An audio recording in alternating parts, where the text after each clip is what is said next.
I'm being honest, I haven't felt 100% since I had COVID. Like my brain is fire. It's just like I'm having really hard time with like word Yep. choice and fact recall, especially if I'm having a conversation with a bunch of people. I find myself doing that thing where I'm like, oh, what was their name? Oh, what was that? Like mid sentence. Yeah. And I sound like a freaking idiot half the time. So that's Yep. probably going to happen here this morning. So sorry. That's okay. I had the same thing, and I still do from time to time. So Yeah, it's just how many weeks out are you? 2, I think. Yeah, it'll hopefully get better after Yeah. another 2, but yeah, it sucks.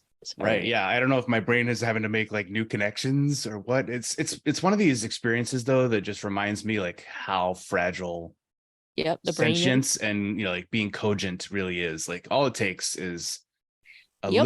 little damage and Yep. suddenly recall is so difficult. Agree. Morgan is Walking Dead's best zombie killer. What did they base this on? Nothing really. It's just one of those clickbaity articles, but I thought it was odd. I mean, we didn't talk about the episode apparently where he went back to King County and killed his wife zombie. Yeah, that's That true. has happened on the show. I haven't watched it, but you can't miss these articles, which I was like, wait, wasn't he in Texas? Like, what is happening on I Fear the know. Walking Dead? But also, you can't bring me back. You can't lure me back in. Nope. Um, I shall not go back. I don't know what it would take. Is there something that would happen, like you could read about that would make you want to watch that show again? I I I don't think so. I don't think so. No. Yeah.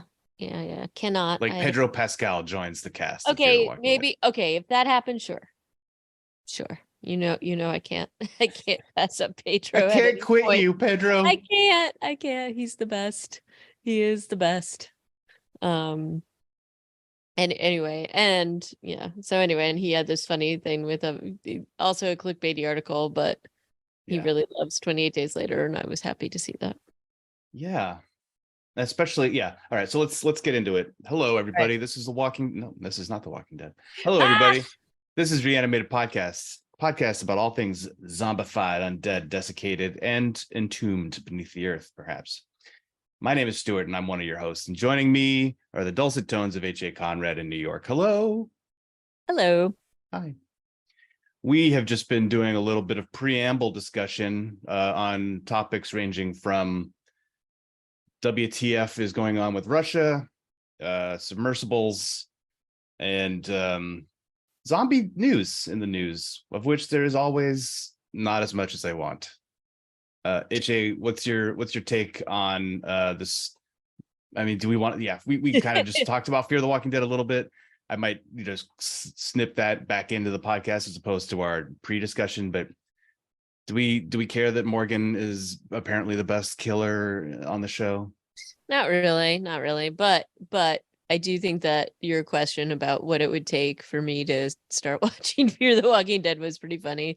And I said pretty much nothing, and then you did actually put something in there that I would probably watch, and you The said thing is, as much as we love Pedro Pascal, and maybe he has the ability to sway showrunners to do stuff that is good, he would be under the control of Chambliss and Goldberg, and they seem to be able to find ways to make great actors do dumb stuff all the time. I don't know. I think he would be resistant to it. Maybe. I think he's the best bet, but he's not going to do that, hopefully. So hopefully I will never have to cross this bridge. But Yeah, I think the days also of Walking Dead spinoffs being able to, well, maybe not, because Channing Powell's Tales of the Walking Dead was able to attract a whole bevy of really impressive talent, and then she treated them well. She made good stories. So if it isn't Chambliss and Goldberg, the franchise can still pull in good talent, like Terry Crews and Parker Posey. Maybe. But I think the days of Garrett Dillahunt's signing up for this show are over. Jenna Elfman is really talented, but I don't know that I'd seen her in all that much lately, so maybe it felt like a good opportunity for her. Yeah, but I guess we'll have to see what happens, but I'm not Well, going back anytime what soon. we'll see is this season will end, Fear the Walking Dead will go away, and then we'll have Daryl Dixon in France. The first episode of Dead Island is already out. Mm-hmm. Is it Dead Island or Dead Isle? I don't know, but Well, anyway, we have to get into that definitely. But we will eventually. We're gonna wait for our last the last couple episodes of Silo, but I'm excited to watch that with you and talk about it. For sure. Yeah. I haven't seen much in the way of reviews. I mean, I'm not going to look at reviews until I watch the show, but we'll see how it's doing critically. I have a feeling that critics are kind of just ignoring some of these spin-offs now. Right. All right. So where were we? We just talked about how there's a clickbaity article on Screen Rant about Morgan being the best at killing zombies on Fear the Walking Dead. And to that we say, Yeah. And then Far Out magazine has a piece with Pedro Pascal, Hollywood's it guy. My it guy. H.A. Conrad's it guy. And he has a hot take. It's not really a hot take, but what I found interesting about this interview is the interviewer is trying to suggest to Pedro Pascal that the best zombie movie ever made and that kicked off modern zombies was Zack Snyder's 2004 Dawn of the Dead. Which is clearly false. Come on. No, I don't think it's false. And I think it's true for some people. I just think that would have been an easy thing for Pedro Pascal to agree with. But he seems to have had a strongly held feeling about his actual choice, which was 28 Days Later, which is why he's my it guy. Yeah. And I think, he has some reasoning about it's actually a rage virus and all this other stuff, but he calls it a masterpiece. Right. And he's not incorrect.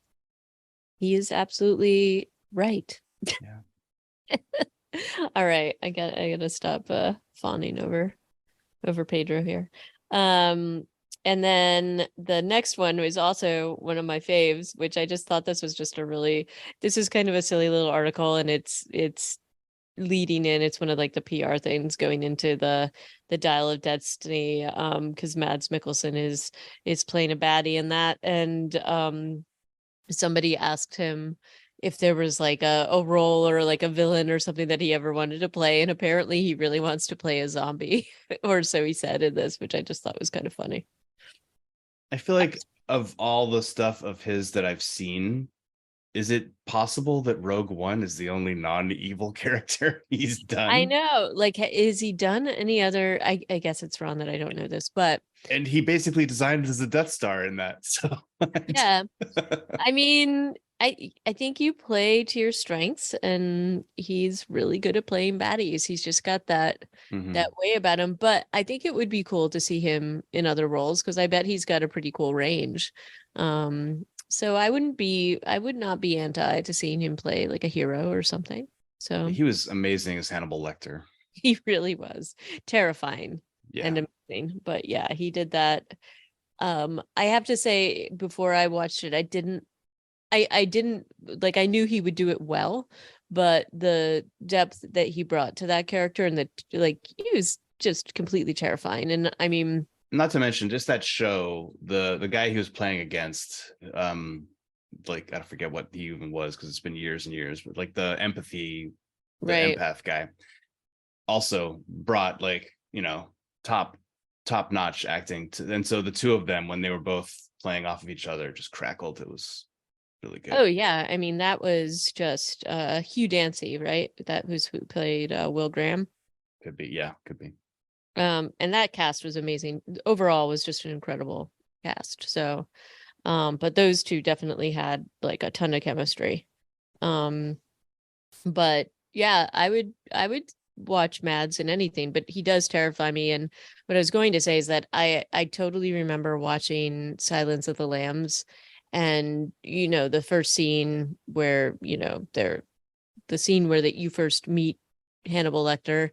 And even though he's behind glass, even though he's like in this like secure facility, you're still terrified of him. Mm-hmm. Like, you're terrified of him in a way that is just absolutely amazing. so this was just a kind of a cool series. If you haven't seen it, you should watch it. It is terrifying though. And that I cannot believe this was like 2013, right? Like way back when. So it's been a tick since then. Yeah. Or a few ticks. Few ticks. Anyway. And then that's finally, the final piece of news was it came out of one of the co-CEOs of Netflix was in Seoul talking up Netflix, which does have a lot of Korean content.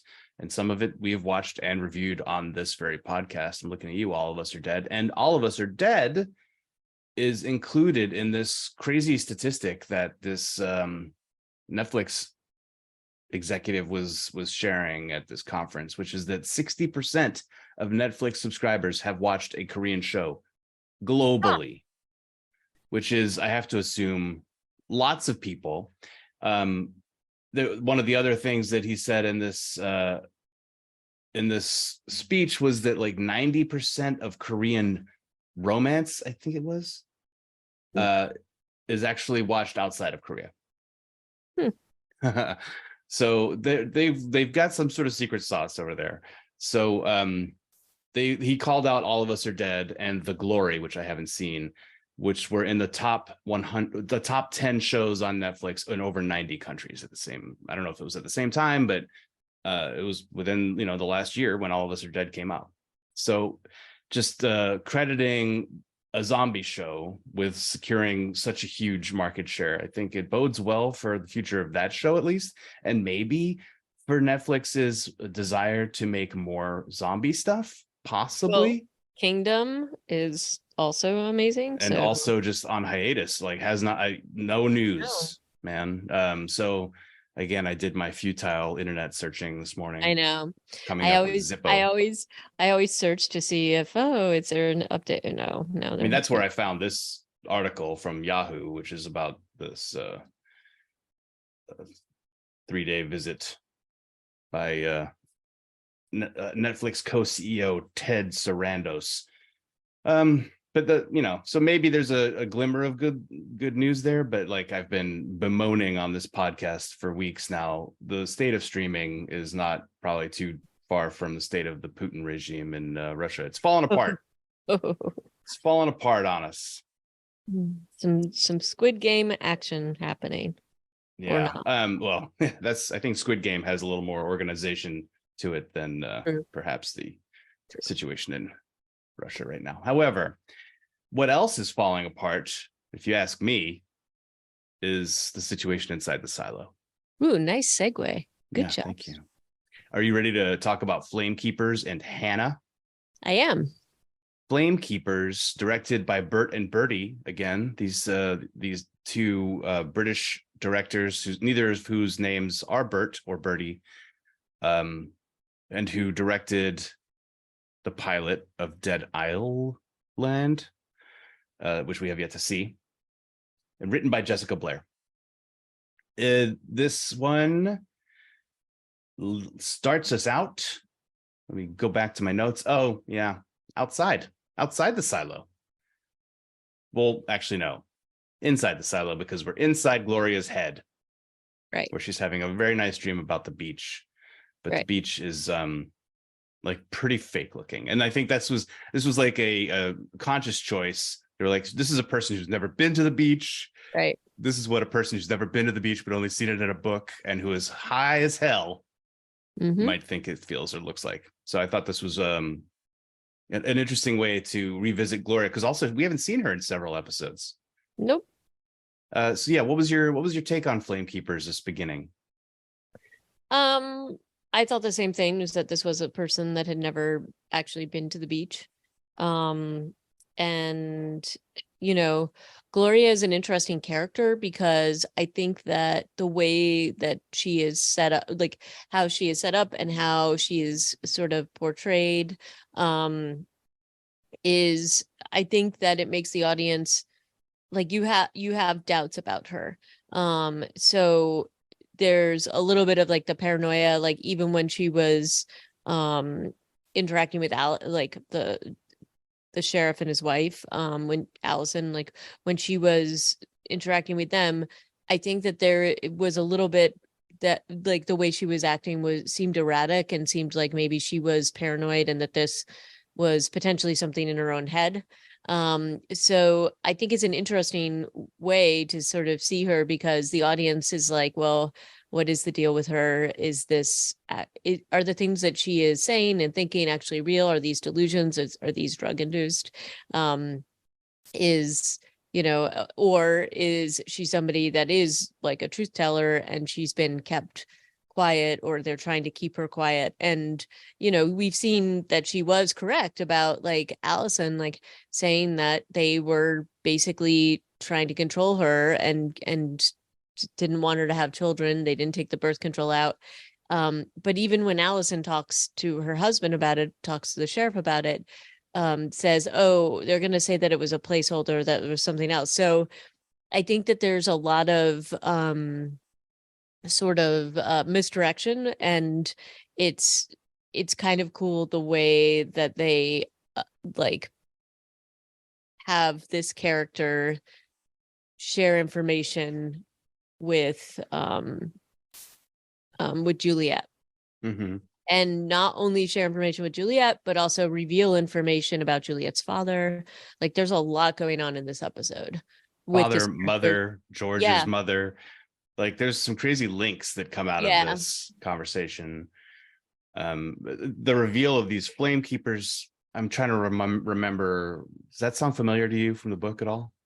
Again, I started to reread these. I have not finished it. So I don't know. I think maybe that was a thing, but I just don't remember. Yeah. I don't recall. So we also were introduced to this nurse character. I don't know who is playing this nurse lady, but pretty evil as nurses go. Yeah, very nurse ratchety. So definitely. She comes into her evil, and like it's not evil, she's just a collaborator. Like she's a collaborator with the Gestapo basically, and that's never good. But so it turns out it was Dr. Nichols, Jules' dad, as we've kind of learned in this episode, even though he's done more sympathetically. Right. Evil nurse, definitely not. She's just like, oh, we were a little late on your shot. That's why you are lucid-ish right now, and here's some more. So go back to sleep. And that's kind of the end of Gloria's day. And we come back to Jules looking at the book in her apartment, and she notices for the first time that the flowers are lying down in front of the mirror in her apartment, and she kind of stops and looks at that for a minute. I think we're all like, what's happening? You're supposed to double the flowers in front of the mirror. The sheriff said so. Yep. And obviously we know that they've been looking at her, because that's how the last episode ended. They were looking at her in the camera room through that mirror, and Sims is telling them to follow her, but not to send someone, which means that they have cameras, as we know, all over the place. Yep. Jules goes and looks up Gloria Hildebrandt in the sheriff's computer, which I assume is because she saw her name in the book. Yep. There were a bunch of names. I didn't capture them all. Well, it was Gloria, Anne, and George. And there were a couple of others though on the left-hand side too. Oh, I didn't see them all. But anyway, yeah. So she's definitely trying to figure out what's going on. She's also having more interactions with Billings. Billings is like mad that she doesn't trust him, and but he reluctantly helps her out with certain things. So she wants to know where the judge lives, because she's gonna talk to her about things that are going on. She's found out that after she sees Gloria, she finds out that she's under the order of like this drug induced, whatever you want to call it, by order of Meadows. And so Paul is like he is both like, it's hard to know whether to trust him or not, but he seems to generally be flipping in her direction. But he doesn't like being put into a vulnerable situation because of his family, obviously. So it's a weird choice for him coming from judicial. Like, we like this character because he is just like sweetie, But at the same time, why is he giving her his loyalty in a way that feels like short-sighted? Right. And you And, feel like, yeah. and then, and, and so these are a couple of the things like, yeah, I hear what, like, I could totally see why she would have a hard time trusting him, but he is giving her information, but you have to like definitely question whether he's doing this, whether there's a separate design that we don't know and that kind of thing. But basically he tells her that where Meadows lives and that she likes to get breakfast delivered every morning or whatever. And this So, is after he's gone to a brawl, yeah, that she was desperately in a trying to brawl get before. her to respond to her radio, but she's in the middle of like trying to get past Nurse Ratchet and going to visit the judge. She has a busy day that misses this brawl. I thought that this scene where the deputies are like, "Where the hell is the sheriff?" I'm like, you don't need the boss to break up a fight. Do your Yeah, no. jobs. Like, you are trained police officers. Do your job. Yeah. I thought that was a little bit like, she just needs to do paperwork later or debrief or something. I don't Right. feel like she needs to be at every brawl.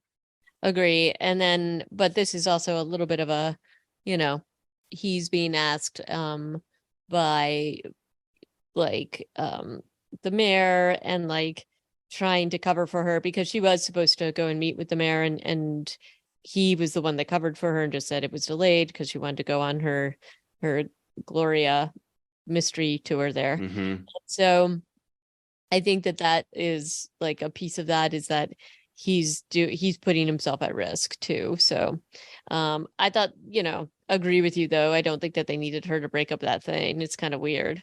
But Like, they had a fair amount of cops or sheriff's deputies show up at this, or who were there. Um, for a group of people who are probably fairly repressed feeling, like, they talk about the whisperers and they don't disperse maybe, but then the sheriffs kind of walk in there without like batons or anything. Definitely when we see the judicial raiders later, they have a much scarier appeal. The brown jackets, and I don't know, like, what key rings, what do the sheriff's deputies even have? yeah, They're fairly under or lightly equipped for this kind of work.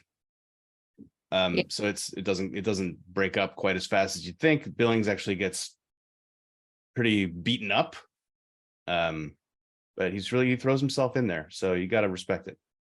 right. But I think, I mean, look, this gives them a moment to come to some kind of an agreement or truce, and he does put himself out there for her and has covered for her. And she finally owns up to him that George was killed. He seems really shocked at this, which he shouldn't.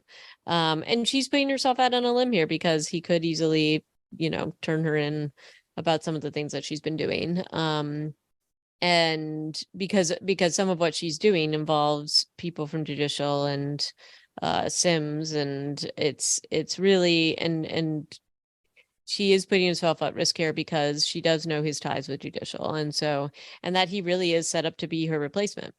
And the thing that really stood out to her, especially in her conversation with Meadows, was that she basically offered to step aside, that all she wanted to really do was basically get this mystery solved, and then she'd step out of the way. And Meadows is very quiet. The way she's talking, I mean, Meadows clearly knows she's being watched and monitored. And interestingly, in her apartment is all these like artifacts and things like that, and Juliet assumes that that's what's going on, but Meadows is clearly just like a pawn at this point. And so I I think really that, like this scene. I like yeah, this performance by the woman playing Meadows here, Tanya Moody, yeah, another English I know, another another English person. person. But she's just like, I assume she's drinking screwdrivers. That's what Yeah, I don't know. It was like clear liquid. So I think the assumption here, or the inferration, is that Jules can smell the vodka or whatever, because she calls it cold medicine. yeah, But the woman like quietly saying, "I can't help you," and then starting to cry, yeah. and lying down. Yeah, it's really sad. But it was a good scene, and I enjoyed that one. Yeah, and so she's still like, so she's trying to piece all these things together, and a lot of things don't completely make sense. So the idea that Meadows had all this power, but clearly it's not her, and she's scared of somebody, I like all these things are that she's trying to unravel and reveal, and she's just kind of uncovering little bits here and there, but the whole thing doesn't completely make sense. I guess the one thing in this whole thing, especially with when we see how much monitoring is actually being done, is, I guess, like the one thing that just sits with me as kind of a hole in this whole plot is they know enough about the things that Juliet is uncovering to know that she's a threat.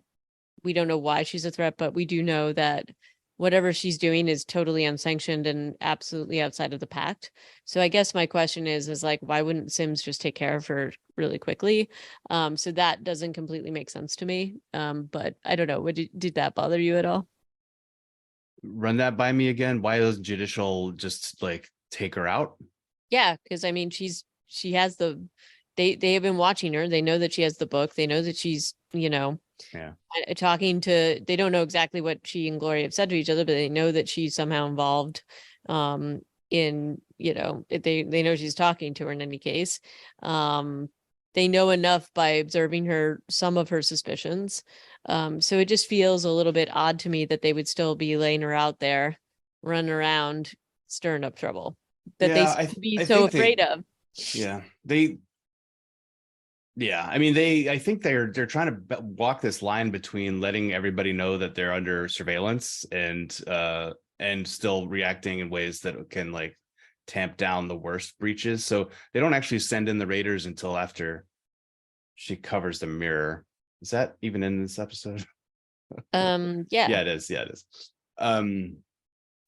Yeah, and then they never really go after the book. They're not really that interested in the book, right? Like, and I think the mirror is not covered when they come back to Gloria's room after all those scenes, and she's like, "Can I see the book one more time?" Or "Can I see it again?" And they look at it together on the bed in front of the that must be on camera. So they know about the book. They don't really care about the book. The book, I think, is sure, it's probably considered a dangerous relic on some level, but I think they know the prize is the hard drive. Yep. But again, even though they can't see what's happening, they hear enough that's going on that, it just feels like a little bit weird that they wouldn't just shut this down since they clearly have that power. Yeah. And Juliet just manages to get away. And then we've also had a couple of scenes before we get to any of the Gloria stuff or the Dr. Nichols stuff, which is like when she goes to the mayor's office and he tells her, and like this scene compared with next episode, it's kind of delicious. Bernard's a good actor, it turns out, just like Tim Robbins. Yeah. Bernard tells her there was a threat, and I love the passive voice that he uses here, and it's also like third person. He's like relating this thing that happened, that Sims came to him and threatened him not to obstruct because of Judge Meadows' guidance or whatever. And then he also starts talking about how IT is so important. The invisible functions of the silo are all controlled by my servers, et cetera, et cetera. I know you think the generator is the most important, but it's my stuff. And he also just blatantly says Billings is your replacement. Like, that's, I don't know that they've been that overtly just out in the open about that, but I guess it's fair. Like, and she stops smiling when he says that too. So he's like, look, you don't have much time left. I hope you can do what you want to do before the time runs out. And I guess on some level, he's hoping she finds the hard drive. Like, they want to get that thing out of the open in a way, right? Even though it's been hidden. Yep. Otherwise, why would they give her this time? Yeah. For true. appearances, I guess. I guess they need to do that. I think it's also interesting because he is implying that, as the head of IT, he's consistently saying, oh, I didn't want this job as mayor, but somebody has to like do these duties. And if somebody who is the wrong person in power of all this information and using this power, then that's how like the silo falls. And he keeps he's really, really good in this role because he stood up for her before. He clearly thinks he like, or Bernard like lied for her before to kind of protect her. So he's setting himself up as an ally to her, but also kind of putting these breadcrumbs out there like, oh, well, who could be looking at this plot? You think it's Meadows? You think it's Sims? Mm-hmm.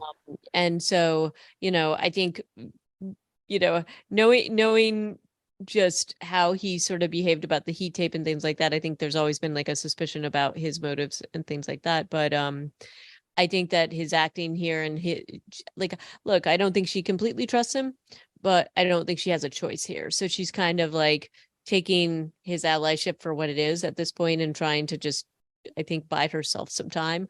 But she's not as suspicious of him as she probably should be. She really is not. I think she kind of trusts him because Bernard's a good actor. Yeah. It really works out. She's also had another conversation with Lucas where she's actually waiting for him in the cafeteria looking at the stars. And she finds out that he works for IT, which she did not know before. And he says that he has not really had many interactions with Bernard. Right. So nothing to, yeah. I mean, maybe that's true. In his favor. I feel like in the book, and spoiler alert, no, I probably shouldn't. No, fuck it. In the book, Lucas is being groomed to take over IT. He's basically Bernard's shadow. So I don't know if that was like a very late development in the book, or if he really would have just been like a systems analyst who was kind of middle management and then got picked later on for Bernard. I don't know. I don't remember. Yeah, I don't remember. But okay, so she's had those two interactions, which are kind of important for the next episode, but then there's all that stuff going on with her dad, who she employs to once the legal ways to do this are exhausted, she goes for the sneaky breaky approach and has her dad move Gloria out of her room, and then they revive her, and they have to wait for a while for her to wake up. And then they have those conversations about Flamekeepers, and George's mom knew your mom. Like, what? Yeah, how much would that freak you out to I mean, it must happen not infrequently in the silo, I guess. It's a closed environment. Right. And just even thinking about all this, and then she realizes, finally puts it together about the mirror, because the planet has been moved out in front of Gloria's mirror, and then that's how she gets the hard drive. But there's a lot of different pieces putting together, including this confrontation with her dad. She's still got a very difficult relationship with him, and when Gloria basically says that he was part of the whole system in keeping people controlling people, and she's really upset about it. And he says what you would expect him to say, and what I think actually causes a lot of the people to comply with what's happening is that, he wants to kind of keep living his life, but they threaten so many things, or there's sort of the veil of a threat. So, he even says, oh, they said it was because to control the birth rate, and making sure that there weren't any birth defects and things like that. And so, which, he clearly doesn't fully believe. And then he even says, I think that they may have been doing this to punish people, or I always thought maybe they would be doing this to punish people. And so that's kind of an interesting thing, because we've not really seen a ton of them together, except, sort of their backstory and things like that. But this gives a little bit more background in terms of his place in the silo, and the fear that everybody has, even though you would be he is a doctor. He's in charge of one of the most important things in the silo, and yet he is still afraid. So it's kind of an interesting, and I think that this cast is so great. And I feel like the interaction between these two actors is incredible. And it's not like it's fully resolved, but it gives a little bit more context to some of his behavior, which I thought was kind of cool. Yeah. The scene kind of ends, or the episode kind of ends with the Raiders showing up. Like you said, Jules just gets away. Turns out she doesn't actually go that far. I assumed at the end of this episode that she was long gone, And then we find out in the next episode that she's actually just around the corner, kind of. Yep. And this also features some of my favorite scenes of that feature a character named Diego in the camera room who likes to state the obvious and really, really frustrates Sims. It's nice to see Sims get frustrated because otherwise he's got that smug smile and fake kindness that Common has really been able to just like inject into this character, which is part of why I like and hate Sims, you know? Yep. So seeing Diego just be like, well, we can't see anything. And Sims like, I know, Diego, shut up. I know, right? It was fun. And yeah, that's kind of the end of Flamekeepers. Gloria is gonna be interrogated. Or does that happen? I think that starts in the next episode. So episode 6 is named Hanna. Yep. Hanna was written by, that's not episode 6, it's episode 8. Yeah. Hanna is written by Jeffrey Wong and Ingrid Escaleda and directed by Adam Bernstein. And we kind of pick right up where we left off, except there are some there's a fair amount of flashbacks in this episode. Yeah, but there's also like a lot of there's a lot of like action on certain levels between Sims and the battle between Sims and Juliet. And so which isn't even the real battle, we find out. I know, we find out. But basically with Judicial is all looking for the hard drive everywhere. It can't find it. And Juliet, uses Billing's knowledge of the pack to have Sims arrested over this. Oh, yeah, but you can't skip that part. I mean, that is one of the more delicious parts of this episode. It doesn't actually play out the way we would kind of want it to.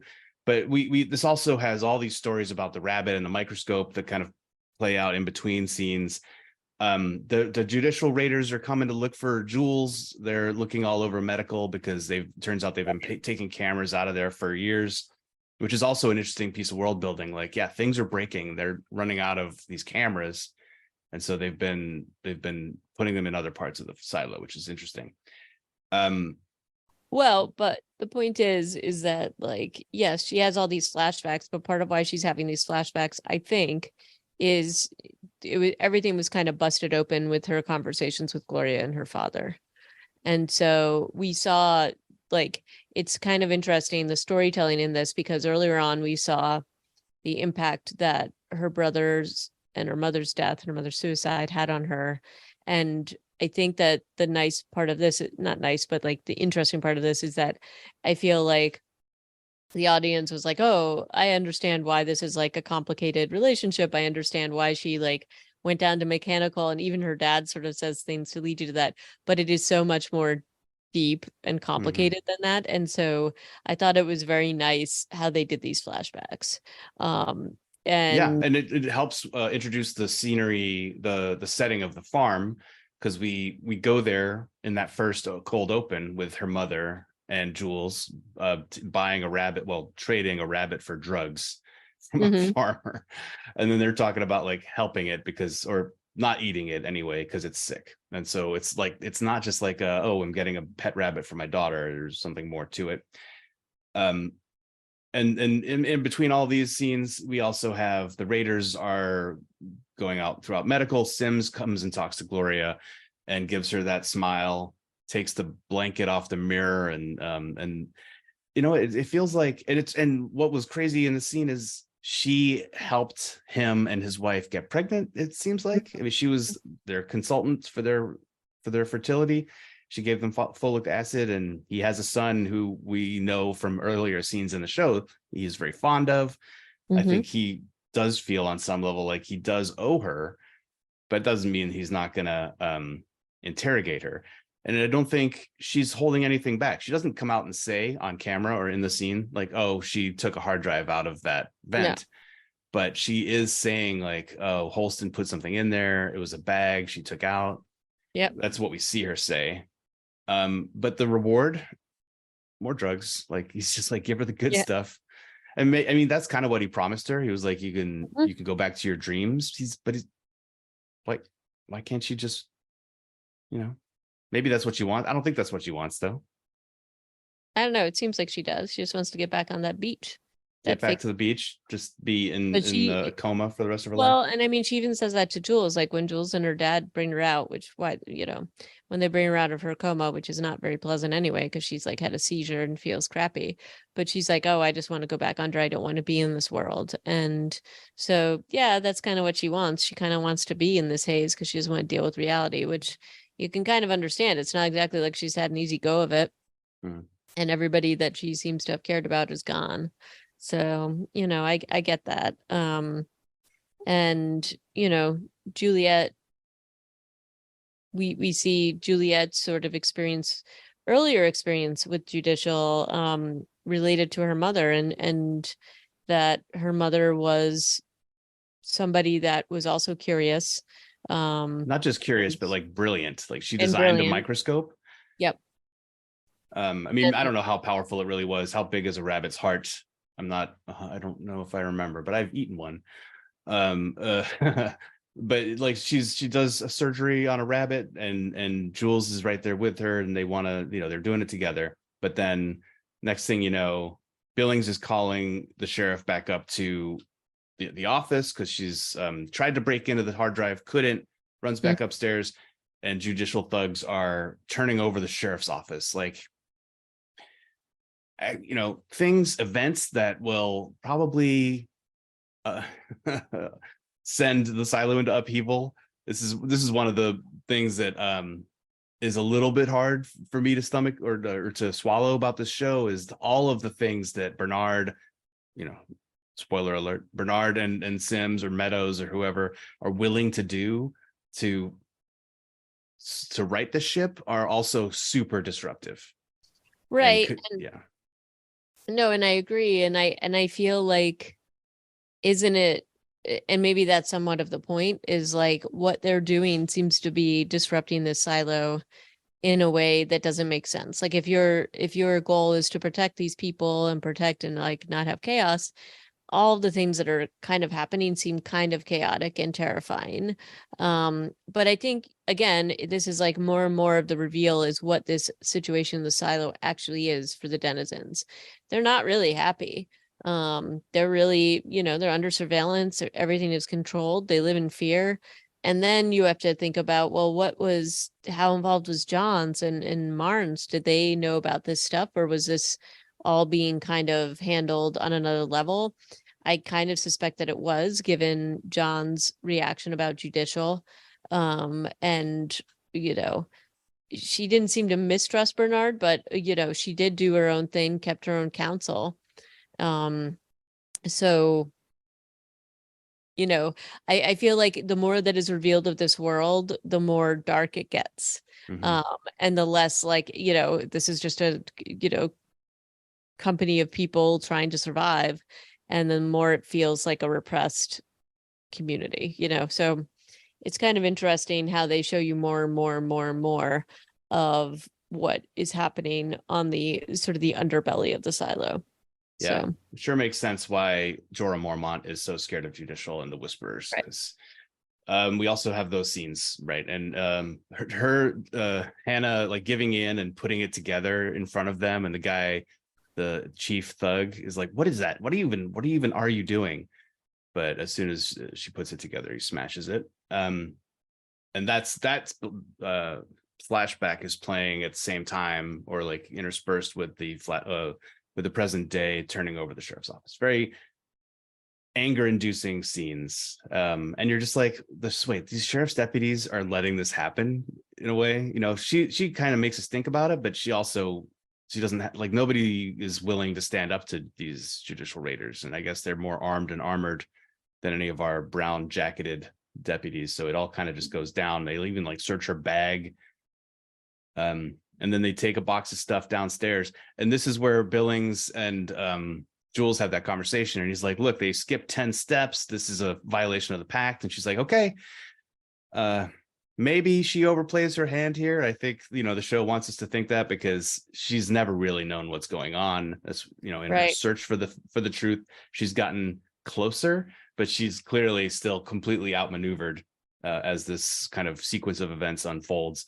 But she goes downstairs, and you do have this one sweet moment of her putting Sims under arrest for violation of the pact, and telling his thug lackey to just return her staplers and all the other stuff back to the sheriff's office. And right before she walked in, Sims is yelling at the guy for not bringing him relics. Instead, he brought pole punches. So again, seeing Sims be frustrated is pretty fun. Right. And look, I think she's buying some time. She knows that she's not going to be able to keep control of the situation. I think she just views it as sort of temporarily putting Sims on the back burner. Get him off the board. So that she can continue to try to figure out what's going on with this hard drive. And she goes through his files, which I thought was a pretty baller move. It looks like maybe she finds a bunch of Flamekeepers files, except that her mother, it's Gloria, and George's mom's files. It seems like is what she finds. She opens her mom's file and turns a page and widens her eyes. And I assume this is where her suspicions about the mirrors are confirmed, because we don't really see what she reads there. Maybe something else will be revealed. But almost immediately after that, she goes to talk to her dad, and they have that reconciliation, and where it seems like she has just learned that there was no confidential informant. Right. And so her mother had accused him all this time, and Juliet, I think, thought the same thing. Yeah. He did protest, and he said he was innocent and he didn't do it. And so I think that was kind of a nice reconciliation with her. Obviously not about sort of being part of the system, but definitely as it was in terms of her mother's death, and suicide, and her blame for what she thought he would betrayed her. And look, he definitely was scared of judicial, and definitely encouraged Hanna to give up the stuff, but he was afraid for their family and whatever. And so I think Juliet gets that, and she's seen it all over the place, and then she sees it yet again, when everybody's afraid. And so she tries to enlist Lucas to help her, to try to figure out what's on the hard drive, because she's unsuccessfully tried to access it. And he's terrified too, and he basically says he's the only person taking care of his mom. This is sort of the theme we keep seeing here, is that everybody's really afraid to help because of the risk that it could pose to people that they care about, and judicial has no qualms about threatening them. So that's kind of an interesting theme that we see throughout the entire series. And it gets more and more fraught, as what the stakes are. And she really pulls out all the stops. She's putting herself at an enormous amount of risk, because Lucas is from IT, and basically says, this is what we're dealing with. And even breaks a mirror to show him a camera. Yeah, but nothing doesn't do the trick. I mean, she only has a couple minutes by the time they have this conversation. Right. Part of me wants her to just freaking put the hard drive in a basket and make a parachute and just throw it over the freaking side. I mean, maybe that'll happen. I don't know. I haven't even watched past this episode at this point. Right. But what it does do is it's from Lucas's point of view, he thinks she's being a little bit crazy. He's scared to help, but then she's like, okay, they're going to be here in a couple of minutes. We got to get out. And then he actually sees them. They walk right past them. That's a TV trope, right? Yeah. I'm just walking away from the place where you're going to raid, but nobody will question me. Yep. Even though he's the only person in the hallway. It was a little funny. And then there's she's approaching him too soon, and they're not there yet. Even though he tried to smooch her in the last episode, he's not ready to rock the boat. He's just looking at stars and keeping it fairly passive. Yeah. So, but it underscores how alone she is up here. She does not have any people. The fact that he is her person, this rando that she's been talking to in the cafeteria 3-4 times. Right. Well, and it shows she's okay, I'm out of time. Yeah. And I've got to like, you know, I've got to just take the risk because I know that I'm running out of time. I think she's aware that Sims is going to eventually get out, but not sure when. She knows that that's not going to hold. Those scenes were pretty funny. Yeah. The shaking heads and nodding heads of the sheriff's deputies as that one guy is like bringing him coffee, and then he's like, let me use your radio, let me get out. And of course, you know, we watch those scenes, they're like, don't, you know, let's just leave him in there. They're holding the line, they're saying it'd be better if the sheriff or Billings were here. We leave those scenes, he's still behind bars. Right. But not for long. Also, she's had her dad email Walk to say, I'll be there by 6. We know that that's a big problem because, oh, look, when she tries to get past the security checkpoint on the stairs, which is why she'd actually gone to Lucas in the first place, it turns out, Bernard's right behind her and is willing to help her get past the checkpoint, and then says, I know a quiet place for us to talk, and leads her back to the farm, which we've been to. Right. And they must have some kind of surveillance there since her mom had been, you know, outed by the farmer, maybe. I don't know. But yeah, it wasn't clear exactly. I mean, they know through watching them do a medical procedure on a rabbit with using a microscope. I think they could probably put 2 and 2 together that they got a bunny from the farm. yeah. But in any case, it's you know, this is a really great interaction between these two, and Tim Robbins' performance as Bernard here is really good. I mean, you Yeah. know, we all know it's coming, but like she doesn't fully see it coming until he slips. I mean, I think she's suspicious because Does he even slip? I feel like he did. I think Sims was already he did it standing on behind purpose. her, and He he was did it on like, "Oh, purpose. did I just say that?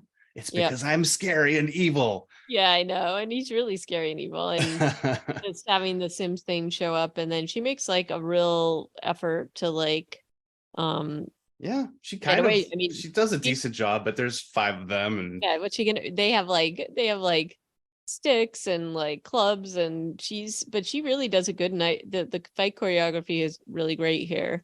yeah. And then she finally gets taken down, but they're walking up the stairs, and Billings you know, Billings doesn't know everything, and you know, they do the whole setup where they say that they hear that she wants to go outside, so that's all set up. And you know, Billings is still trying to help her, and Sims like gives her a really hard gut punch as they're walking up the stairs, and then she takes advantage of Billings' little syndrome spasm. And I mean, that's like the cliffhanger, literally, the end of this episode, where she is like jumped over the edge of the stair. It must be possible to jump off the edge and land on a bridge, but I think you have to really know where your bridges are because they all go out at different angles and directions off the stairwell. Right. So I'm assuming that's what she's just done. I guess we'll find out in the next one. But also Sims like straight up punches her in the stomach. Yep. That's wild.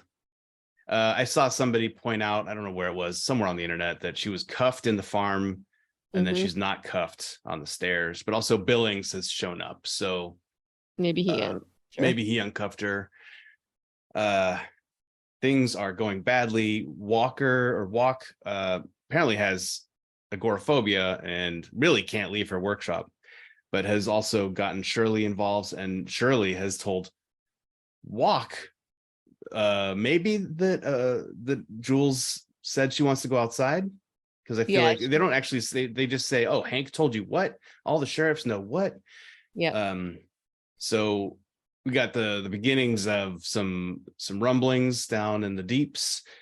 We've got Jules on the run again for probably not for long. I don't know how long she can keep this up. But I'll also say, just even in the interactions between her and Bernard and Sims, like even them setting her up to do this is like 2 sheriffs going to clean within a very short amount of time. Did they say 2 weeks? 2 sheriffs in as many weeks? That. And they don't seem all that concerned about it, but I think they should be, because there has been unrest in the silo. There's been unrest since the whole thing happened, and since the deaths of Johns and Marnes, and like I just don't know how this is sustainable. So And their justification is like, well, some unrest is worth it because the alternative, which is this hard drive, which threatens everything, is the worst thing, and that you're the biggest threat to this whole community. Did she grab the hard drive before she jumped over the edge? I think so. Yeah, I'm Trying to pretty sure. remember. I think she had the bag or something, Yeah. or she grabbed the bag, which seems a little weird and a little. Well, the bag, the hard drive has to stay in play. If honestly, like for the story, right? Like if Bernard and Sims get it and destroy it or whatever it is they're going to do, then what's left? They have that weird camera that Waka's been working on in the depths, but that's going to be some other angle. I assume. I mean, maybe they could get rid of the hard drive and then just have the camera be the MacGuffin. But on some level, you need one of those devices to trigger what's coming next, which is you have to assume a regime change. Right. Not to bring it back to Russia. But. Yeah, well, we've come full circle. Full circle. Gentle listeners. The silo. It's in a bit of a tatters, but it's still recoverable. We'll see what happens. We'll see what happens next time in episodes 9 and 10 of Silo, and then we can move on to our first love, zombies. Indeed. So if we'd love to hear what you think about these 2 episodes and the series as a whole. Hopefully everybody's been enjoying it, despite the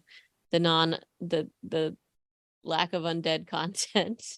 Although I think you could make the argument that maybe some members of the Silo community are kind of like zombies, just kind of doing their thing. But in any case, and then after these 2 episodes, it has been renewed for a second season. Yeah, it was renewed. That's true. So there's more to come, but we'll find out what happens next. But yeah, let us know what you think. Drop us a line, and I'm at reanimatedpodcast@gmail.com.